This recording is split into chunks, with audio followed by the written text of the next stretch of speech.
Jump into Persia, just really quick as a reminder. Um, I have updated Brightspace, so you do have some assignments there for Chapter 4. Feel free to log in and check them out. All right. Today we will continue with Chapter 4. We started on Monday, first off, defining and looking at what an empire is, okay? And so we went through and, because there are various definitions of an empire, but the thing that we typically think the most of is, number one, where you have a land that's where you have many lands that are under one ruler, okay? Typically these lands have been conquered or in some way acquired, or sometimes you have many ethnic groups under one ruler, all right? And so the first example of that we looked at on Monday was Assyria, okay? Promise I'll come back just to go through this really quick, okay? Assyria is a nation in northern Mesopotamia. They eventually begin to grow and expand and conquer, okay, everything from Egypt all through part of, modern-day Palestine and Anatolia, and then, of course, into Mesopotamia. All right? So they bring several kingdoms under their rule. They bring several ethnic groups under their rule. Remember that they rule for about 300 years. Okay? They terrorize, they intimidate, and so this doesn't last. Okay, obviously, because if you've conquered groups of people, you've assimilated them in some way, many of those groups are going to be resentful, and so towards the end of the empire, Assyrians spent much time trying to pacify various rebellions. They were eventually conquered by a group known as the Chaldeans, okay? In some texts, they are referred to as the New Babylonians. Make sure I spell that right, because they do in fact restore the city of Babylon as their capital, all right? Now, just as an FYI, we don't really talk too much about them, other than this little bit right there, because they don't actually last very long. Because along come the Persians, okay? Who are the Persians? Well, first off, you need to know where Persia is, just like you need to know Mesopotamia and Anatolia. Persia is basically modern-day Iran, okay? Now, it is a group of Aryans that invade the area that today we call Persia. It is the same Aryans that also conquered India and mixed with the local people. Some of them went to India, some of them came to Iran, okay? And so, yes, they were these horsemen. They brought horses and chariots and language and all of the other stuff that their Aryan cousins took to India, all right? Now, I'm jumping over a couple of hundred years here, okay? Once the Aryans come into Iran, we are left with two groups that live in the area, the Medes and the Persians, okay? The Medes were the ruling class. The Persians were basically the underclass. They were the ones that did all the work. did all the labor, etc., whereas the Medes were the upper class. They ruled the nation, they had most of the money. Okay? At some point in history, a man named Cyrus, okay, now by birth he is a Persian, but he manages to marry a Mede woman. Okay? So he is able to advance social classes because of marriage. All right? And using his wife's family's connections, pretty soon he is able to gain quite a bit of power, and eventually he is able to bring the two tribes together under his rule. All right? Now, when this happens, we ditch the name Medes, and everybody is just Persian now, okay? The entire group, all right? This man Cyrus is known to history as Cyrus the Great, okay? Why is he called the Great? Well, I'll tell you in a minute. First place he conquers, all right? Mesopotamia, Babylonia, okay? So, as I told you, the Chaldeans don't last very long. They are the first victims of the Persians. Eventually Cyrus, and I'm jumping ahead here, conquers all of Anatolia, so all of modern-day Turkey, okay? He just swoops on through. The Persians are basically unstoppable, all right? Now, originally, the Persians were a nomadic group. The Aryans were nomadic, and when they moved into Persia, the local groups continued their nomadic ways, unlike the Aryans who went to India, who actually settled, okay? And so basically their tradition was one of nomads. And so when they actually do become a unified nation under Cyrus, they really don't have much of a tradition. And so when they conquer different areas, okay, if there was something that they saw that worked, they just adopted that into Persian culture, okay? I'm going to talk specifically about government stuff, but please be aware that this applies to a lot of other things, okay? And I'll point some of those out, okay, that the Persians adopt from these other cultures, all right? Now, eventually, Persia conquers everything that the Assyrians had conquered, okay? But they also conquer way more, okay? They conquered all of Anatolia, all of modern-day Greece, modern-day Turkey, and they make it into Greece, okay? Whereas the Assyrians were just in Mesopotamia, the Persians turn around and conquer everything all the way to India, all right? They make it to the Indus River. They also conquered Egypt. Once they conquered all of Anatolia, and they were basically stopped by water, all right, they turned south, okay? Now, Cyrus saw himself as a liberator, okay? He came and freed the people that had been conquered by the Assyrians or by the Chaldeans, okay? And so people welcomed him, and all he asked of them was to pledge their loyalty to him, the king, okay? It doesn't hurt that he's like, hey, we're just going to adopt this tradition. Why don't you come on over and teach us, all about your culture, and we'll incorporate that into Persian culture, okay? It also didn't hurt that the Assyrians were, assholes. I mean, thumbs, toes, a bunch of other stuff that they like to torture you with.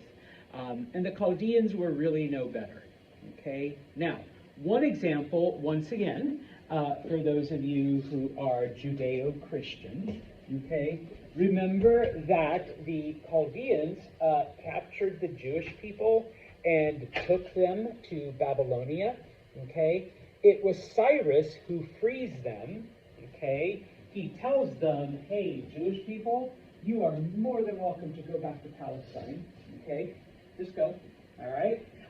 He helps them move back, and of course, when the Jewish people get there, they're like, yeah, Jerusalem's destroyed, all our stuff's been burned to the ground, the temple's been, left in pieces.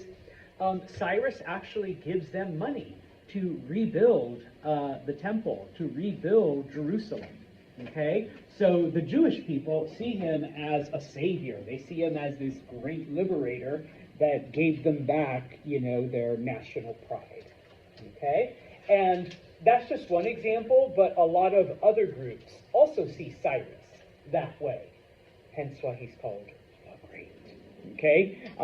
Because he did this for these conquered people. All right? Now, of course, good stuff doesn't last forever, right? And so, even though he was this great conqueror, he doesn't die in battle. He doesn't die because 20 arrows shot him, and he still managed to kill 5 people. No, he was riding one day and he fell off his horse and broke his neck. Okay? Yeah, history is kind of cruel that way to major figures. Many times they just die these ignominious deaths. Okay? And so, because Cyrus is the king, and this is a kingdom, his oldest son takes over. Okay? He becomes the next king. All right? But unfortunately, he is not king for very long, because Cyrus's son does, in fact, die in battle. Okay? These are the days when the king fought with his soldiers. He led them from the front, and so he ends up getting killed in battle. All right? He does have a wife. He is married, but they have no children. All right? So, who is going to be the next king? Well, what ends up happening, we end up having a civil war, okay, where various... Sorry. That's okay. Sorry. Is this for the sign? Huh? Oh, yeah. Where various of his generals, where various of his generals then fight amongst themselves for control of Persia. This civil war lasts for several years, okay? And in the meantime, of course, many of the areas that had been conquered by Cyrus and his son kind of break off, all right, because the Persians are busy fighting each other. Eventually, one of the generals, a man named Darius, some people pronounce it Darius, but it's Darius, okay, he emerges the winner, okay, he emerges as the victorious general. Now, it doesn't hurt that he marries Cyrus's son's widow, okay, to kind of solidify that control. He's like, not only did I win victory on the battlefield, but I'm also married to the former queen now, okay, so, all right? And so during the first couple years of his reign, Darius is forced to go back and either put down rebellions or reconquer a lot of the areas that had broken away while the Persians were involved in this civil war. All right? So, you knew this was coming, okay? This is in your textbook, all right? The purple area is the Persian homeland, the original Persian homeland, okay? It is from here that once Cyrus takes over, once he comes to power, remember, he was born in the lower class, he married a woman from the upper class, and he's able to use her family's connections to take over everything. Everything that you see in brown is what Cyrus conquered, okay, which is a lot, all right? And up until this point in history, that is like one of the largest conquests ever, or the largest conquest ever. Later on, when Alexander the Great comes along, he conquers even more, and then the Romans conquer even more. But this is like the biggest, okay? What you see in yellow, those are the parts that Darius conquered, okay? Either he had to reconquer, or it was new areas that he conquered. And of course, some people are like, well, it wasn't as much as Cyrus. No, it wasn't. But remember, he did have to put down rebellions, and he did have to, do a couple other things. But the Persian Empire is one of the biggest, one of the largest to exist. Okay? Now, Darius, of course, does a couple of other things. Okay? Because once again, Cyrus was a great conqueror. All right? He conquered all of that land. But Cyrus didn't like to govern, okay? Once he got the locals' loyalty, he went on and conquered the new area, okay? And he just kept on conquering. And of course, remember, we like your government, we like your way of doing things. So he would incorporate that into Persian structure, okay? But Darius, once he has put down rebellions, he realizes that one of the reasons why that many of these areas rebelled was because Cyrus was a bad administrator. He never put anything into place to make these areas, Persian. Okay? They basically kept their own stuff, and then Persians just kind of adopted it. Okay? And so, in many areas, Darius realizes, okay, this is how we gained loyalty, so we're not going to mess with it too much. Okay?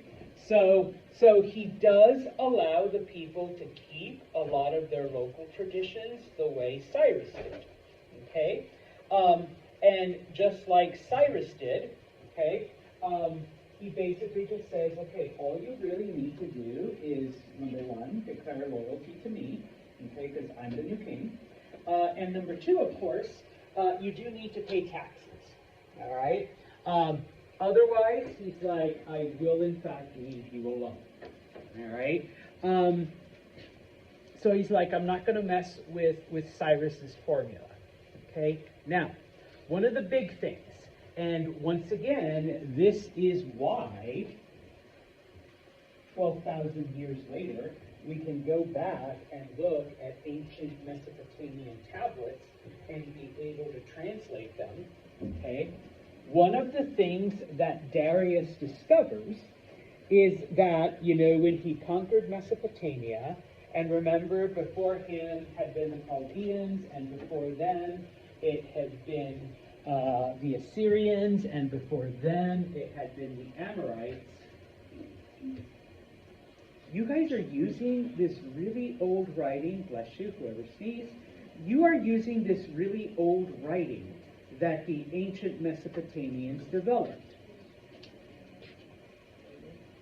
It's really working, okay? This thing, because once again, the Persians had no, they were nomadic. They didn't have this kind of tradition. And when he sees that, okay, so the writing was successfully adopted by, we can even go back further, it was adopted by the Akkadians, it was adopted by the Amorites, it was adopted by the Assyrians, it was adopted by the Chaldeans, okay? By now, the language has morphed into one that we call Aramaic, okay? After these changes, but the writing system is the same. So he's basically like, let's adopt it for Persian now, okay? And so they do, all right? And like I said, this is why we have kept, that language that was started 12,000 years ago alive even into today. So he adopts the language, okay, of the scribes that are still using that system of writing that was developed, well, at this point, it's, a couple thousand years before. All right? Now, the other thing that he notices is that the government is pretty inefficient. All right? So one of the biggest things that he does, and this you do need to remember, he decides to divide the empire into, he calls them satrapies. In modern words, you can call them provinces. He decides to divide the empire, there are 19 of them, okay, into satrapies. Each one is ruled over by a satrap, if you want to use modern terms, by a governor, okay? These governors, these satraps, are given free rein to do whatever they want, okay, as long as they pledge loyalty to Darius, and as long as they make sure that taxes are collected and they're sent to the central government. That's it, okay? So I'm going to appoint Seth as satrap of Egypt, and Seth can do whatever he wants to rule.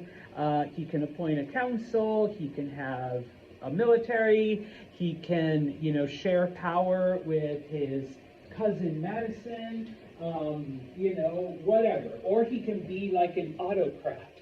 As long as he pledges his loyalty to me, and as long as he sends the tax revenue, doesn't matter, okay?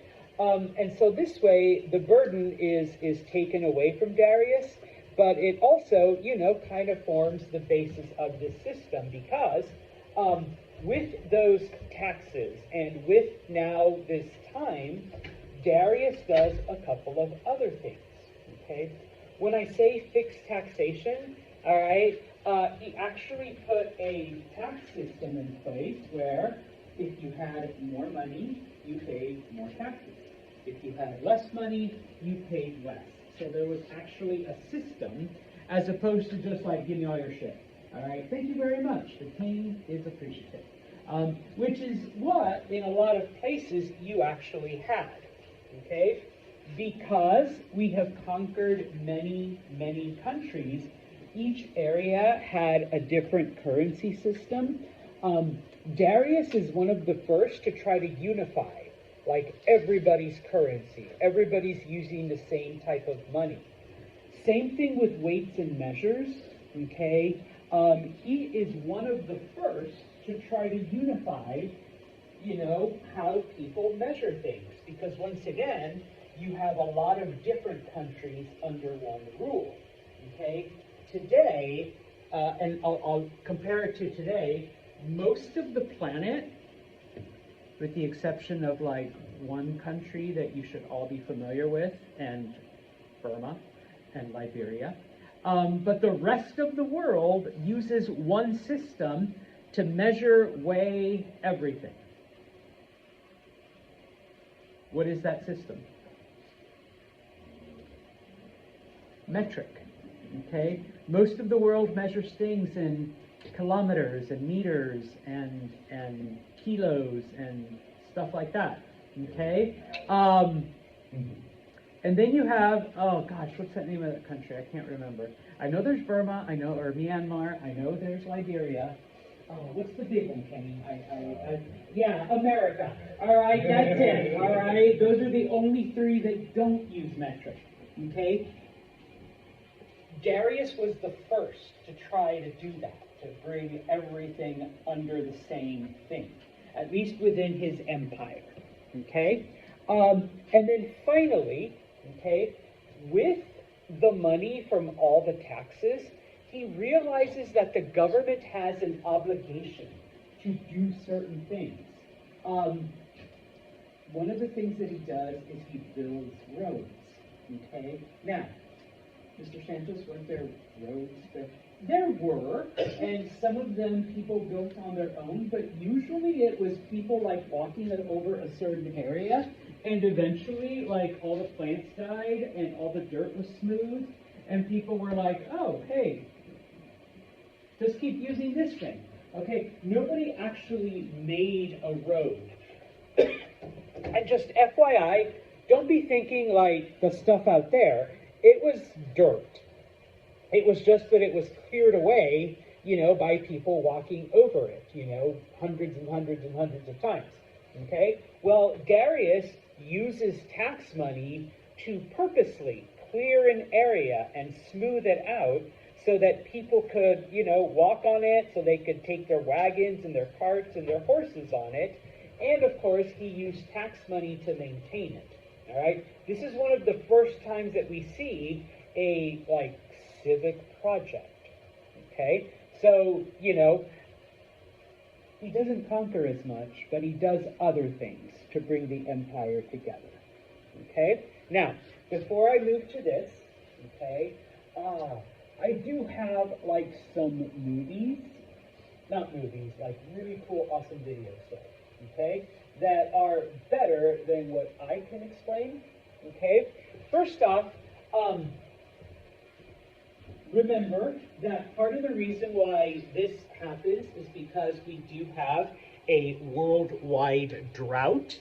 And so the Persians are the first society that developed nowhere near a major river. Okay? Because even the Assyrians, they conquered, Mesopotamia, Tigris, Euphrates, they got all that stuff. They also conquered Egypt, the Nile, okay? But the Persians are the first to do that, okay? How did they do it? I'm glad you asked. Persia emerged out of nothing. A rugged, hostile terrain built with only invention and determination. 3,000 years ago, nomadic early Persians roamed the parched, forbidding Iranian plateau. Finding water meant traveling long distances. It fell to a hybrid engineer, geologist and diviner called a Mogani to figure out how to bring it back to his people. Using nothing more than stone chisels, Moganis would build the first cornerstone of the Persian Empire. A breakthrough system of underground irrigation canals called kanats.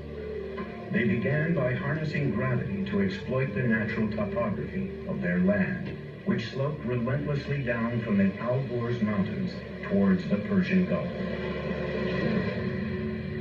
Vertical shafts were first dug down from the surface, and the tunnel was excavated horizontally for a short distance.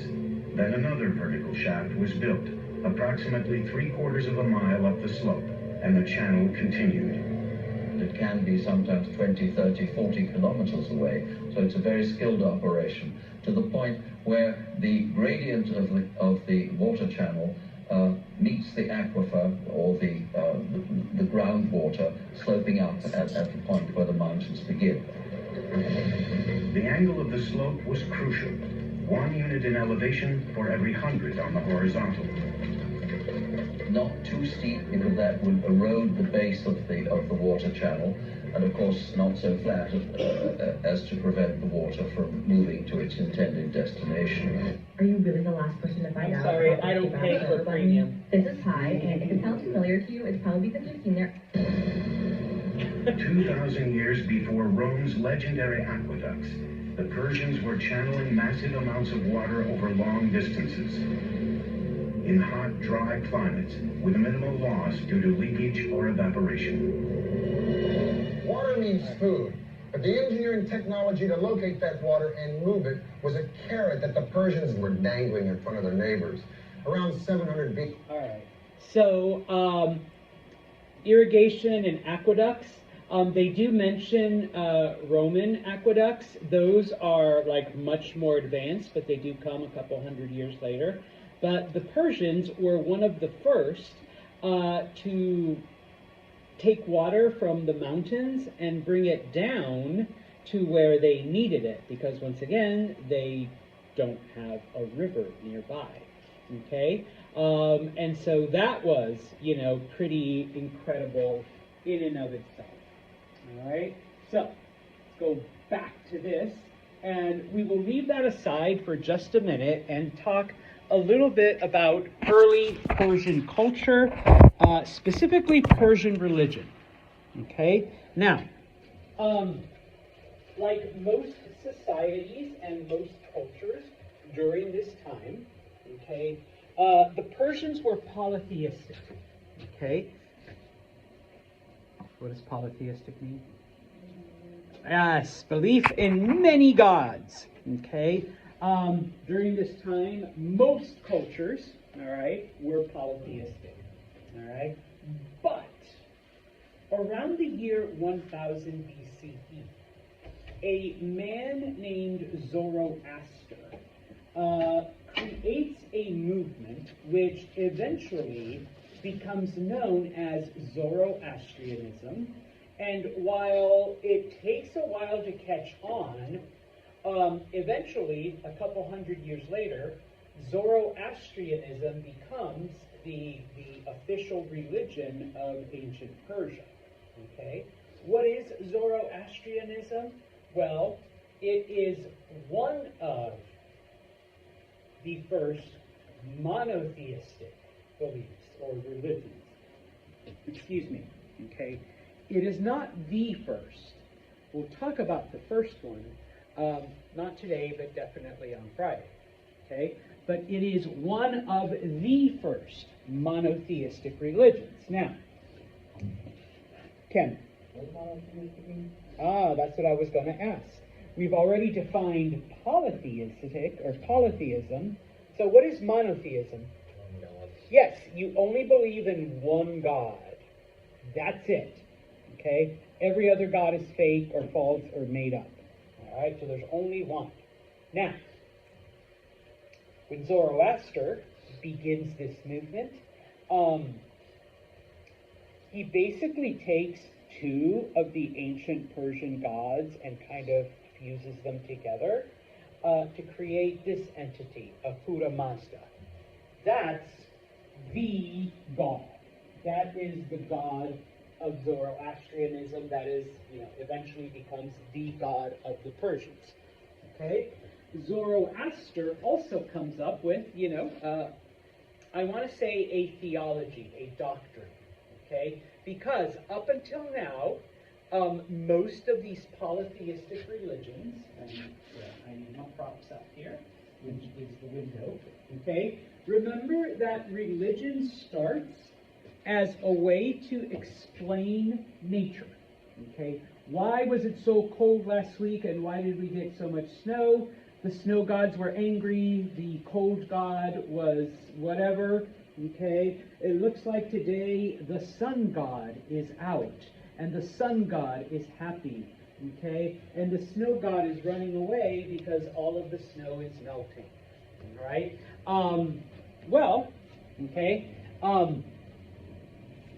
Oh, and we got to keep them happy, so every, couple months, let's have a festival, let's have a dance, let's, sacrifice some animals, let's do a harvest thing, whatever, okay? Whatever kind of celebration, all right? So, when it comes to Zoroastrianism, though, I put AN.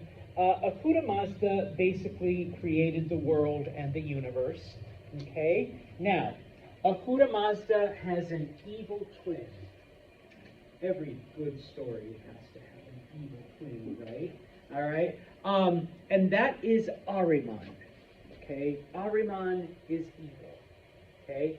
So in this world, okay, Ahura Mazda represents light and truth, whereas Ahriman represents death and lies and deception. All right? And so as humans, it is your job to go through life, and when you're presented with one of these choices, okay, you obviously need to choose truth and light and goodness, okay?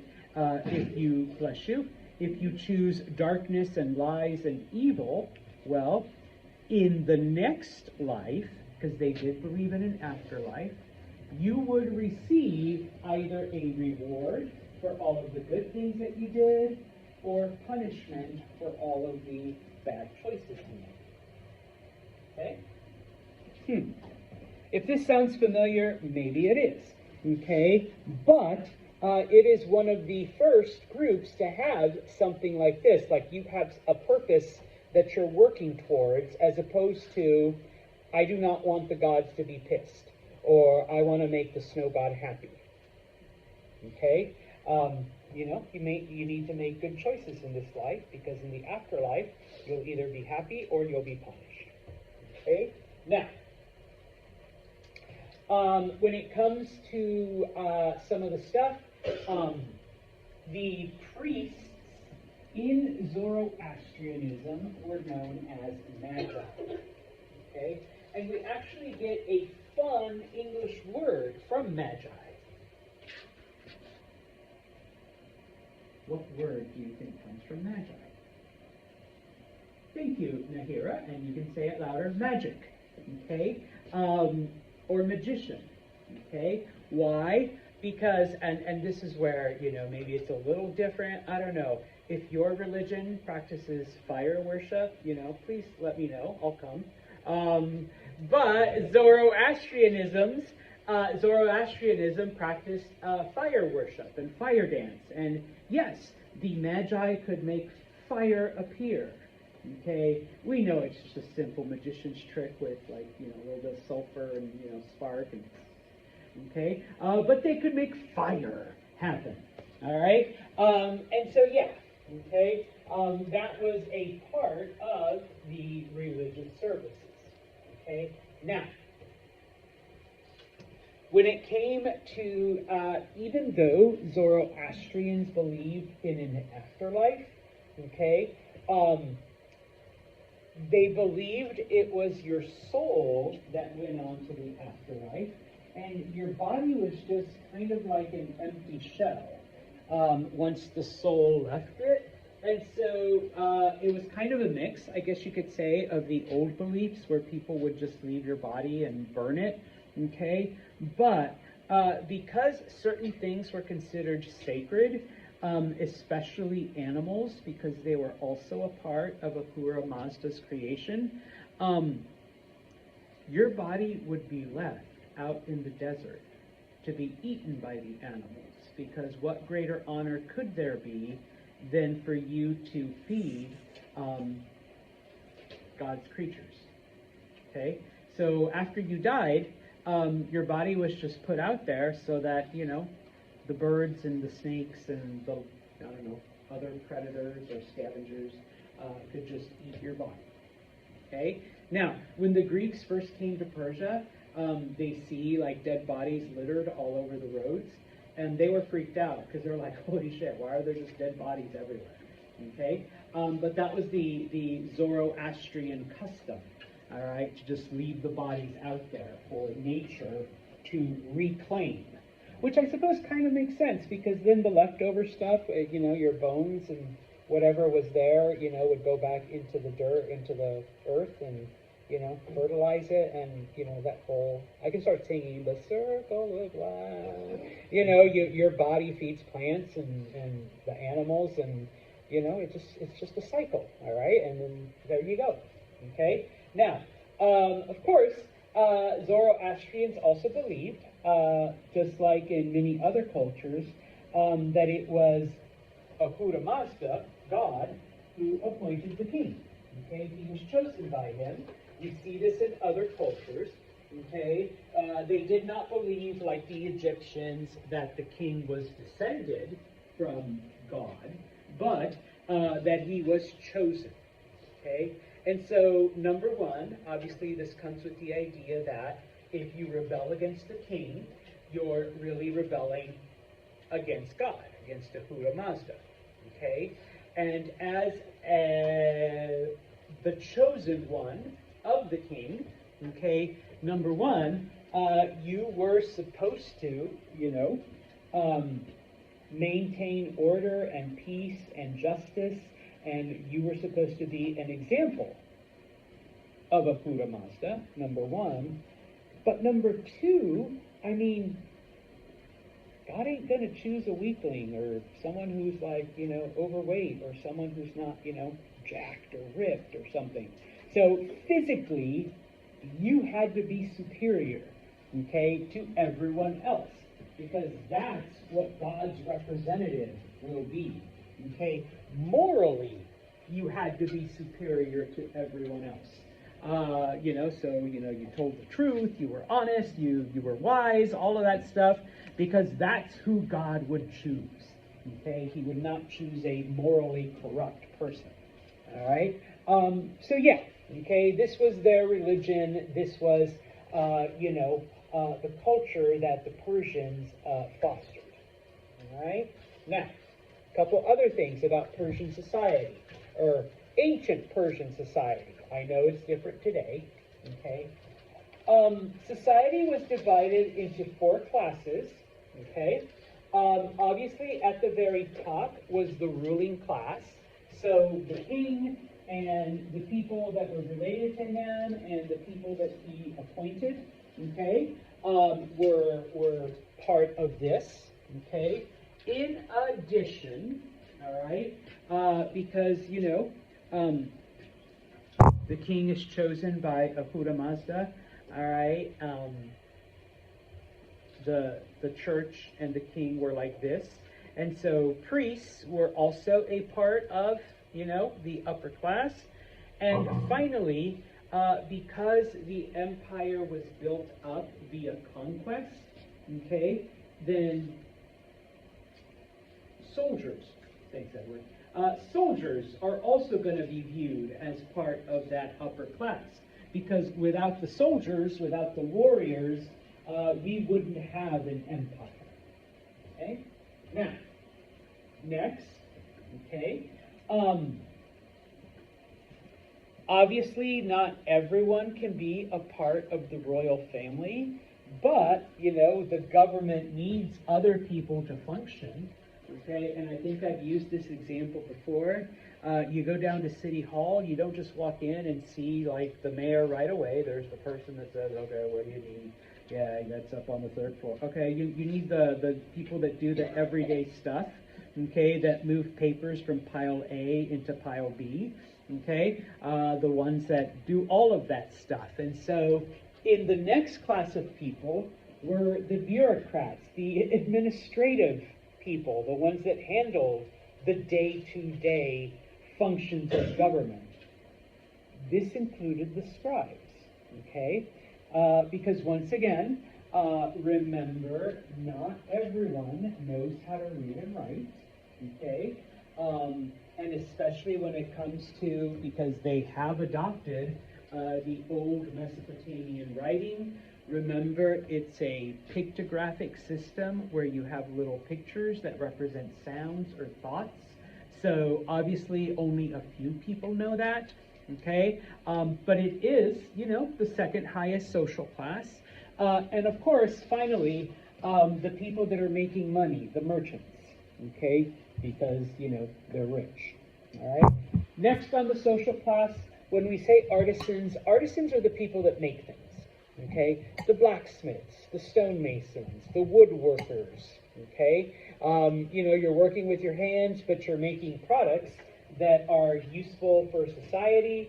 And then at the very bottom, once again, don't think of it in modern terms, or don't think of it in like the way it was used during medieval times, the peasants. Basically, this meant the farmers and the animal herders, okay, the shepherds, all of those people, okay, which once again, I think I've said it before, it's kind of ironic that they're the ones that made society go 10,000 years ago. But by the time we get to here, they're relegated to the bottommost of society. Okay? Now, when it came to the ruling class, okay, this is only the ruling class, the nobles. Obviously, your job is to support the king. Okay? Try not to rebel against the king. Okay? And it is from the ruling class, okay, because they were the ones that owned land, it is from these people that, number one, the king chose the satraps, okay? I might choose my best friend from high school, thanks, Ed. I might choose my uncle, all right, thanks, Ed, all right? I might choose my cousin, thanks, Ira, to be one of the governors, okay? And of course, okay, there's only 19 of those, but I still need advisors, okay? So, good old Madison, who is also my friend from high school, Madison's going to be my Minister of Finance, all right? Because Madison has always been good with money, okay? Mars is going to be in charge of the military, okay? Also, my second cousin on my mom's side is going to be in charge of the army, all right? So, that's where, all of the different officials would come from, okay? Now, of course, on occasion, all right, you would have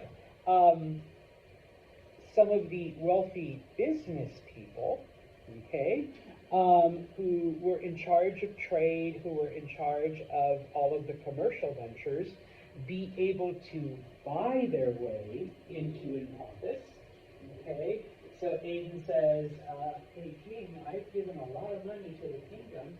I'm like, you're right, you are going to be the minister of food. You're in charge of collecting food and distributing it and all of that stuff. Okay? Now, of course, just because my high school friends, just because it's my uncle or my cousin on my mom's side or whatever, doesn't always guarantee 100% loyalty. In fact, most rebellions, when it comes to these times, come from the king's family. Okay? Some of the people who are in power. Because, I don't know, not every cousin got to be appointed something like that. We were friends when we were little, okay? So, who knows? There might be a rebellion forming there. So, the king would always be giving different gifts, okay? Whether it was gold, whether it was jewelry, whether it was land, to maintain the loyalty of not just his officials, but, the cousin that wasn't appointed to a position as well. Okay? Now, here's where we get to kind of sort of, on occasion, all right, to ensure Edward's loyalty to me, I might say, Edward, I'm going to give you 3 more women as a wife. Okay? In addition to the one you already have. He's like, what? 4 wives? Oh, wow. Okay? Because in Persian culture, sorry, ladies, all right, gentlemen, you could have more than 1 wife. Okay? You're like, no, I already got 1. That's enough of a headache. All right? No, Ken's like, yeah, no, I want more. But you had to be able to show that you can support them equally. Okay? Now, there are a lot of cultures that allow men to have more than 1 wife, but it was the Persians who first were like, okay, Ed, if you want 2 wives, both of them have to have the same housing, both of them have to have the same clothing, both of them have to have the same privilege. You can't just pick your favorite, give her everything, and then the other one, is homeless or, lives in, a bad house or, you never see her type of thing. Okay? So, if you want another wife, then you have to show that wife number 3 is going to be equal to the first 2. And wife number 4 is going to be equal to the other ones. Okay? Now, this kind of comes in, later on when, fast forward a couple hundred years, when Alexander the Great conquers Persia. He likes that part of Persian culture. And he likes Persian women. He's like, they're hotter than Greek women. No offense, Greek women. All right? He's just like, and so he ends up marrying like 300 wives. All right? In Persia. Yeah, he's Alexander the Great. He can afford them. All right? So it's just like, but yeah. All right? This is actually, like I said, other cultures had it, but this is a Persian custom where you have to be able to provide equally. All right? I will talk about Darius's engineering projects, all right, on Friday. All right, so we'll stop right here. Okay?